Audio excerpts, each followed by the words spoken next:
Praise the lord. దేవునికి మహిమ కలుగును గాక. ప్రతిరోజు క్రమం తప్పక వాగ్దానాన్ని వీక్షిస్తున్న ప్రతి ఒక్కరికి యేసయ్య నామములో ప్రత్యేక వందనములు.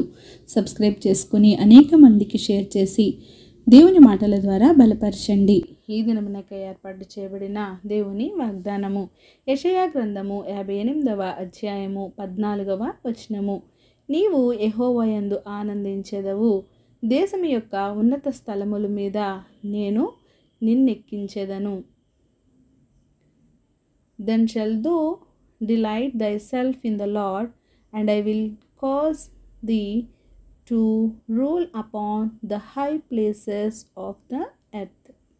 లోకంలోని వారంతా వారికున్న స్థితిగతులను బట్టి, హోదా పరపతులను బట్టి ఆనందించడి వారుగా ఉంటారు. కానీ యెహోవాయందు నీవు ఆనందించువాడవుగా ఉంటే ఆయన నిన్ను దేశం యొక్క ఉన్నత స్థలముల మీద ఎక్కించెదను అని సెలవిచ్చారు. అన్నీ ఉన్నప్పుడు ఆనందంగా ఉండడం కాదు, కానీ ఆస్తి ఉన్నా లేకపోయినా, అంతస్తు ఉన్నా లేకపోయినా, అందచందాలు ఉన్నా లేకపోయినా, ఏది ఉన్నా లేకున్నా యెహోవాయందు ఆనందించు వారిగా ఉండాలి. నీవు దేవుని యందు ఆనందిస్తూ నీ జీవితాన్ని కొనసాగిస్తే ఉన్నత స్థలముల మీద దేవుడు నిన్ను ఉంచుతాడు. ఫిలిష్తీయుడు బలాఢ్యుడు అయిన గొల్యాతు మీద పోరాడడానికి బెదరిపోయిన దావీదు అన్నలను పలకరింపుకో అని వెళ్ళిన దావీదు సంగతి ఏంటని అన్నలను అడిగినప్పుడు, నేను పోరాడుతాను, యుద్ధానికి వెళ్తాను అని అన్నప్పుడు అన్నలు ఏమన్నారు? నువ్వెంత? నీ వయసు ఎంత? నీవు గొర్రెలు మేపేవాడివి, నీవు గొల్యాతుతో పోరాటం ఏం చేస్తావు? ప్రక్కకు తొలగిపో, ఇక్కడ నుండి వెళ్ళిపో అని అన్నప్పుడు దావీదు ఏమి కలిగి ఉన్నాడు? దావీదు దేవుని యందు ఆనందించువాడుగా ఉన్నాడు. అలా ఉన్న దావీదు ధైర్యంతో గొల్యాతుపైకి యుద్ధానికి వెళ్ళి అతనిపై జయించాడు. ఎందుకు పనికిరాని వాడిగా చూసిన దావీదును ఆ ఇశ్రాయేలీల దేశం అంతటి మీదికి రాజుగా నియమించాడు. ఆయనను ఉన్నత శిఖరములకు దేవుడే ఎక్కించాడు.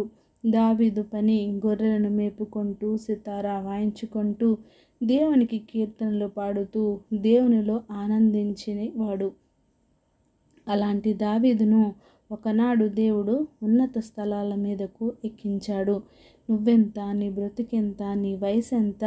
గొర్రెలు మేపుకోవడం నీ పని, అది చెయ్యి అని చెప్పిన అన్నలే దావీదు యొక్క స్థుతిని చూచారు. మరి నీ దేవుడు నిన్ను, నీ స్థితిని మార్చలేడా? నీవు దేవుని యందు ఆనందించు వాడువుగా ఉందువుగాక. ఆమెన్.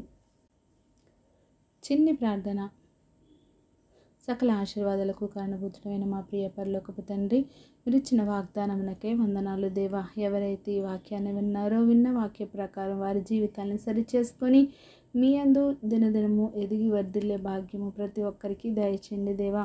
అవును ప్రభువా, మీరు ఎవరి స్థితిగతులైనా మార్చగలిగే దేవుడవు, అంత సర్వశక్తిమంతుడవు, చాలిన దేవుడుగా మీరున్నందుకు వందనాలు తండ్రి. ఎవరైతే మీ యందు ఆనందిస్తారో వారిని ఉన్నత శిఖరాలపై ఉంచే దేవుడుగా ఉన్నందుకు వందనాలు తండ్రి ప్రభా. అవును ప్రభా, ప్రార్థన అవసరతకున్న ప్రతి ఒక్క బిడ్డని సమయంలో జ్ఞాపకం చేసుకోండి. వారి అవసరతలను, అక్కరతలను తీర్చండి.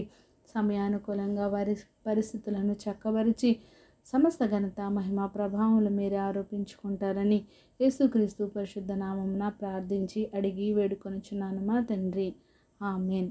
God bless you all.